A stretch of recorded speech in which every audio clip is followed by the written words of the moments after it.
अस्सलामुअलैकुम एवरीवन। मैं मोहम्मद महबूब हसन, ज़िला भागलपुर, बिहार से। सबसे पहले जितने भी तालिबात का सिलेक्शन हुआ है सेंट्रल यूनिवर्सिटी में, चाहे वो JNU हो या DU हो या यूनिवर्सिटी ऑफ हैदराबाद हो, सभी को मेरी तरफ से बहुत बहुत मुबारकबाद। और अल्हम्दुलिल्लाह मेरी first rank university of Hyderabad में आई है और इसके लिए मैं शुक्रगुज़ार हूँ फ़िरोज़ सर का, जिन्होंने एक अच्छी हमें रहनुमाई अता करी। और CUT PG प्रिपरेशन के दौरान सर ने जो हमें क्लास लिए थे हमारे, वो बहुत अच्छे कारगर साबित हुए। और जो सर ने नोट्स हमें प्रोवाइड कराए थे वो रिवीजन करने में बहुत ज़्यादा इम्पोर्टेंस रहा उसका। और सबसे जो अहम चीज़ थी वो टेस्ट सीरीज़।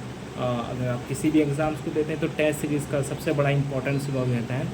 तो सर ने जो टेस्ट सीरीज़ का क्या नाम है, 1 महीने पहले कराया था एग्ज़ाम से, और जो 1 महीने तक लगातार टेस्ट सीरीज़ चलती रही, इससे हमें काफ़ी मदद भी मिली और हमें आसानी भी मिली। और इसके लिए मैं सर का बहुत बहुत शुक्रगुज़ार हूँ और एक मरतबा फिर तमाम लोगों को बहुत बहुत मुबारकबाद।